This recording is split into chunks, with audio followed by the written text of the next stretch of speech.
जय गुरु जी। संगत जी, संगत जी, हमारे जीवन के कठिन समय में जब गुरु जी हमें अपनी शरण में लेते हैं तो हम कहते हैं गुरु जी अब तो सरेंडर कर दिया, कंप्लीट सरेंडर कर दिया।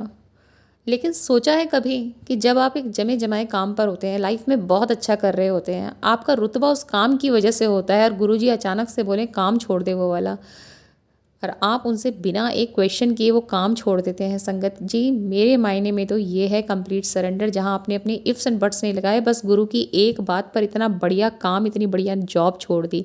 तो संगत जी, आइए सत्संग शुरू करते हैं। गुरु जी की एक संगत जो एम्पायर स्टेट गुरु जी के दर्शन करने जाते थे, आज से 20-21 साल पहले की ये बात है। अंकल एक बहुत बड़ी मल्टीनेशनल कंपनी में सीईओ के लेवल पे थे, जहां उनकी बॉस जो थी वो लेडी थी। गुरुजी ने अंकल से कहा अपनी नौकरी छोड़ दे, जो तेरी बॉस है वो एक अच्छी औरत नहीं है। उन दिनों संगत जी हर 7 दिन संगत हुआ करती थी और एवरी ऑल्टरनेटिव गुरुजी अंकल जी से एक ही बात पूछते थे, रिज़ाइन किया?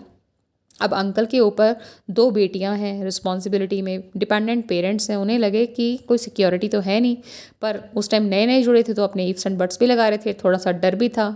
उसके बाद अंकल ने सोचा कि अब मैं एक हाई टाइम आ गया, अब गुरुजी पूछेंगे तो मैं उनसे क्या बोलूँगा, तो मैं रेजिग्नेशन टाइप करके रख लेता हूँ, क्योंकि मुझे एक मौका तो चाहिए, एक रीज़न तो चाहिए, रिज़ाइन क्या कह के छोड़ूंगा। तो वो मौका भी गुरुजी ने दिया। एक ऐसी सिचुएशन आई, अंकल ने रिज़ाइन मार दिया और बोला कि मैं नोटिस पीरियड भी सर्व नहीं करूँगा, मुझे तुरंत रिलीविंग चाहिए। बट उसके बावजूद भी उनको 10-15 दिन ऑफिस आना पड़ा और उन्होंने अपनी सैलरी कटवा ली कि मैं नोटिस नहीं सर्व करूँगा। संगत जी, उसके बाद अंकल ने डिसाइड किया कि वो एक पीआर एजेंसी दिल्ली में खोलेंगे, जिसमें अपना ऑफिस लेंगे, भले ही छोटा हो शुरुआत में। तो उन्हें जगह जगह वो घूम रहे हैं, Nehru place, Rajendra place, R K Puram, पर उन्हें अपने हिसाब से कोई ऑफिस मिल नहीं रहा। कहीं रेंट ज़्यादा है तो कहीं स्पेस कम है तो कहीं स्पेस बहुत ज़्यादा है।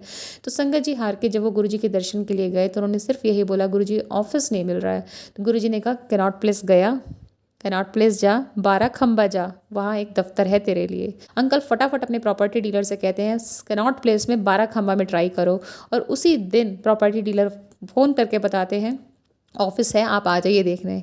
अंकल आंटी जाते हैं, आंटी गुरुजी का स्वरूप कैरी करके जाती हैं और वो ऑफिस देखकर उन दोनों को सिर्फ एक ही बात लगती है कि ये ऑफिस उन्हीं के लिए बना है। चाहे रेंट की बात कर लीजिए, चाहे स्पेस की बात कर लीजिए, फटाफट से गुरुजी का स्वरूप वहाँ रख देते हैं, फाइनलाइज कर देते हैं और पेपर डॉक्यूमेंटेशन के लिए उनको नेक्स्ट डे आना होता है।